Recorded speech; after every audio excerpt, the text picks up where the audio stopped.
G'day, this is a Stihl FS55RC whippersnipper or weed whacker, whatever people around the world like to call them. I'll just call it a whippersnipper or brush cutter. So I bought this second hand and it fired up the first time I used it, and then when I went to fire it up after that, it wouldn't fire up, wouldn't work, wouldn't kick over. So I pulled the air filter out, and this is what it looked like.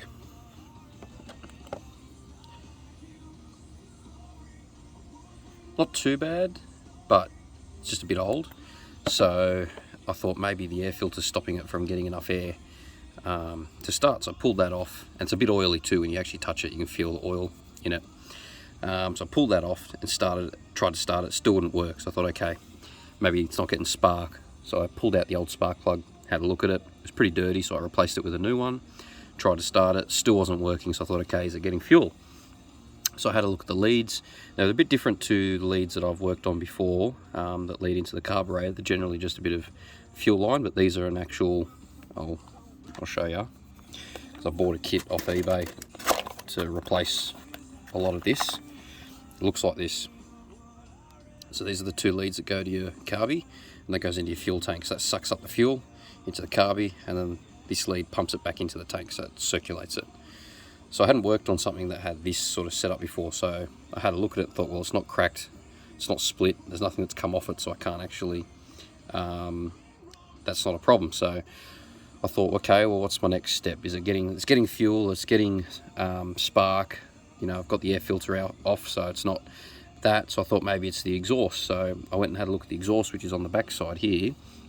It's got something called a spark arrestor, which is like a little nozzle with a wire cage on the end of it. So I pulled that off. Sometimes they get gunky, and what you can do is get a wire brush on a drill, or just a wire brush, and scrape all that off and clean it up. It gets too filled up and it won't pump out enough exhaust out the back.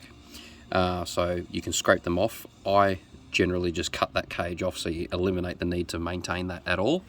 I don't recommend doing that, but that's what I do. That's what I used to do in my job as well.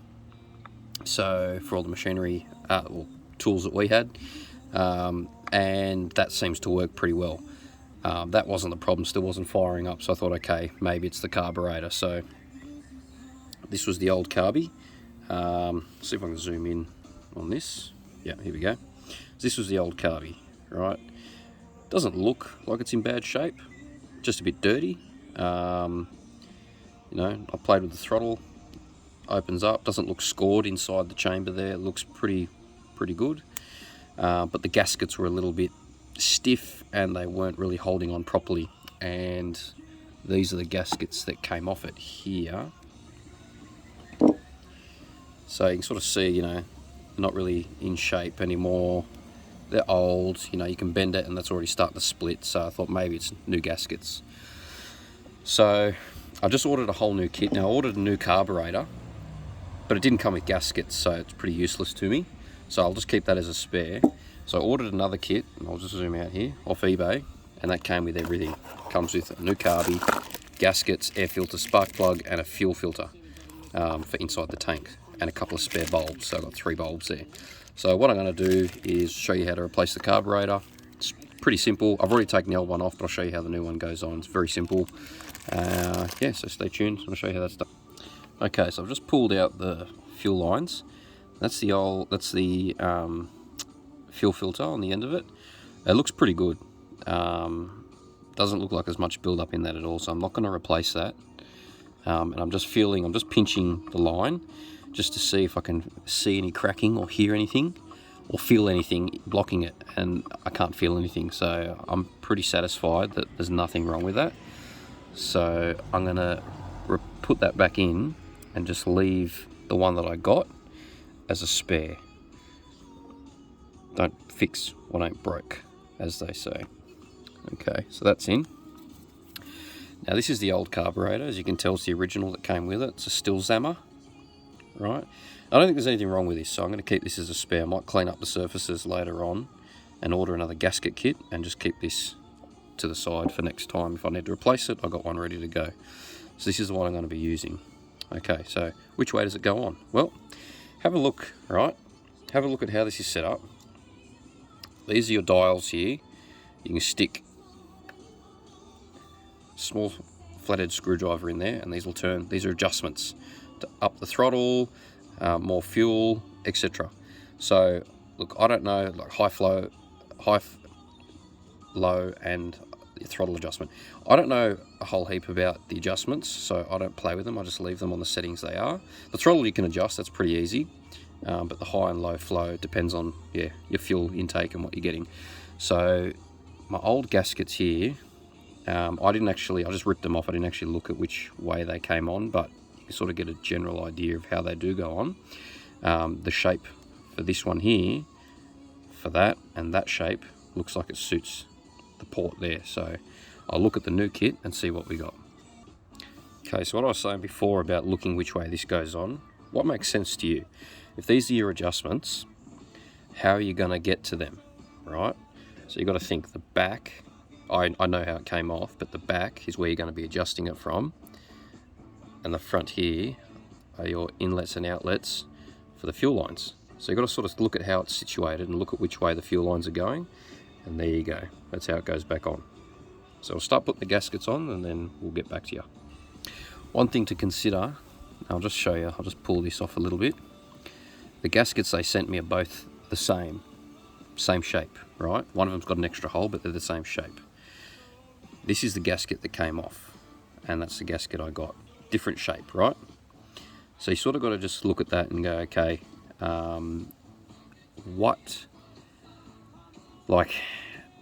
aftermarket's not always going to be the same size, quality, shape, etc, etc. They're going to be pretty close, but they're made to be sort of generic. So just because it's not the same shape, probably can still make it work. So we just got to figure out the best way to do that. So I'm just looking at the top and the bottom of this gasket. They've got holes on it, right?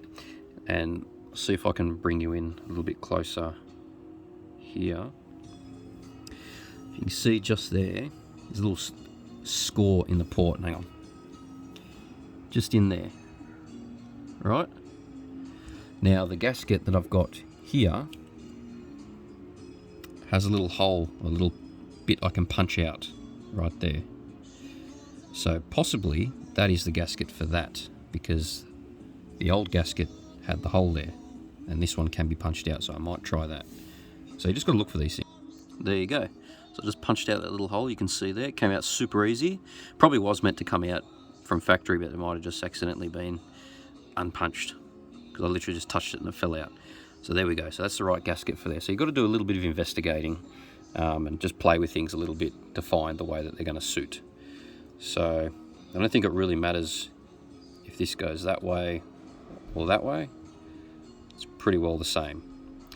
So that's how it's going to go on. So I'll show you with it on.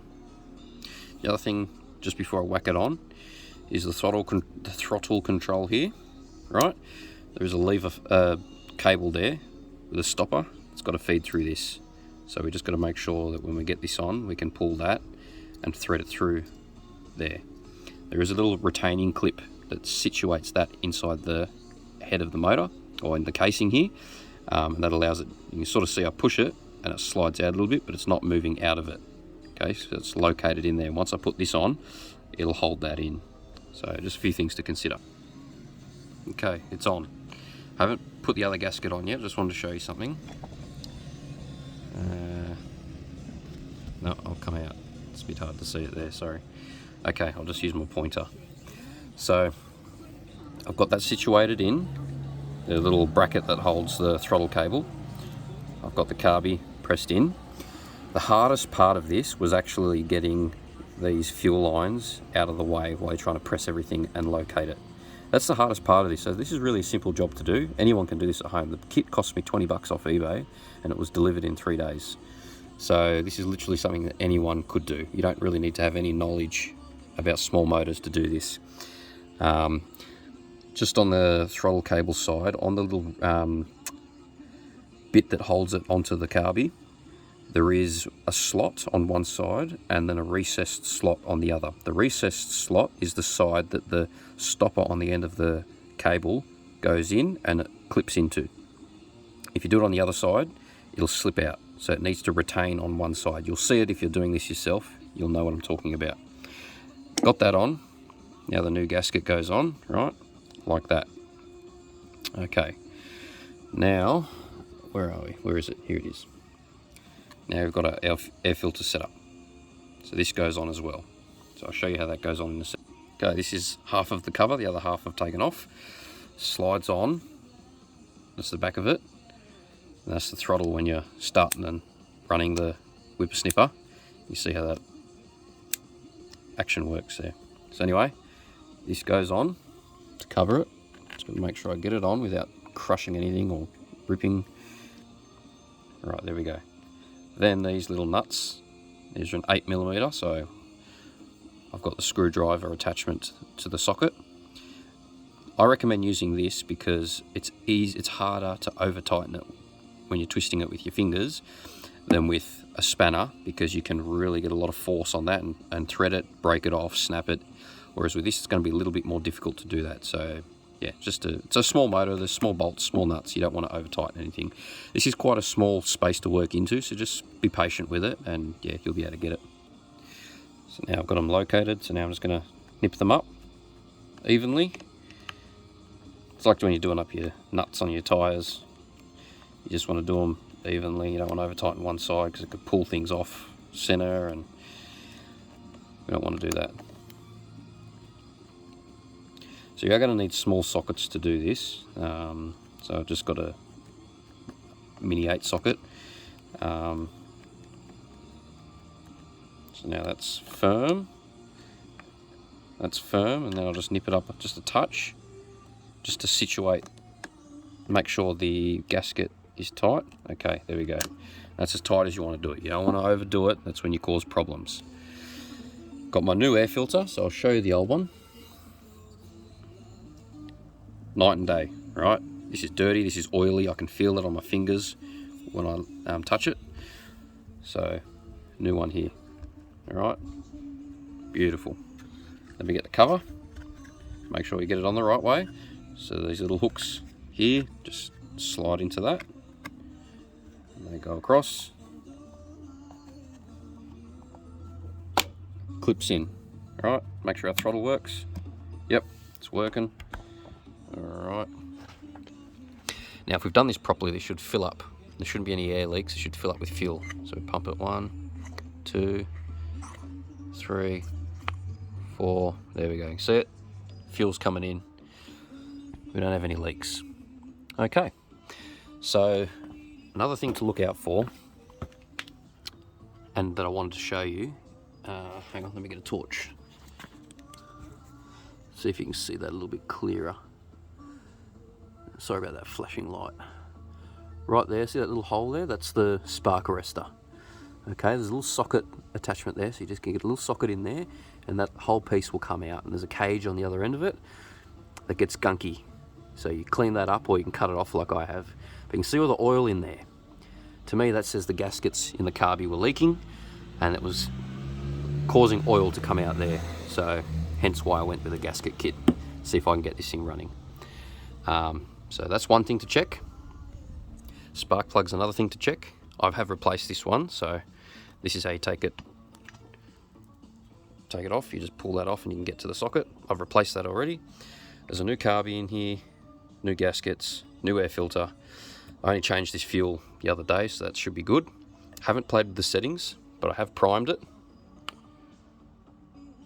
She's primed, and let's see if we can get her started.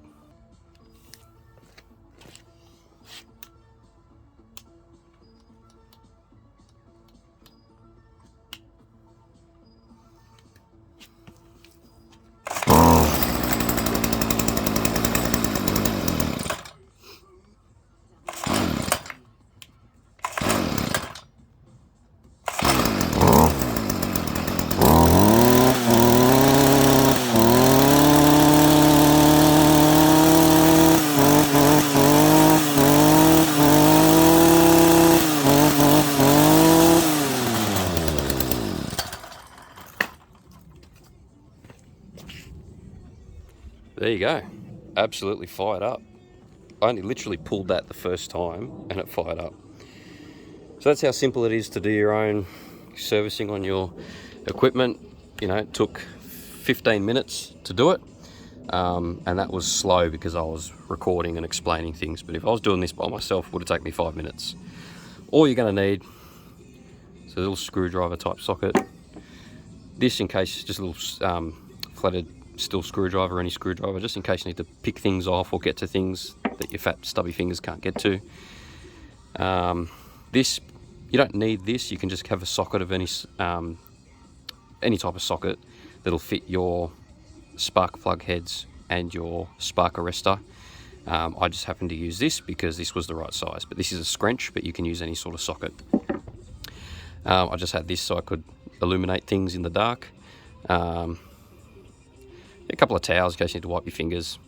That's my spare one. That's my old Carby, so I will rebuild that once I get new gaskets. What else? That's about it, really. Those are the other spare bits it came with. I would have replaced the fuel filter and the spark plug and the fuel lines had I needed to, but I'd already replaced the spark plug, so that was it. But very simple job to do. You could see it fired up straight away. I should have showed you before I'd pulled the old Carby off, but the thing wouldn't fire up at all. So you can see how quickly, 15 minutes, and you've got a brand new working machine again. Very simple to do. That's a Stihl FS55RC, brush cutter, whipper snipper, whatever, but you can apply this to air blowers, you can apply it to chainsaws, whipper snippers, even mowers too, anything really. Very simple to do, and fun little project. You don't need to know much, but just give it a crack. Thanks for watching.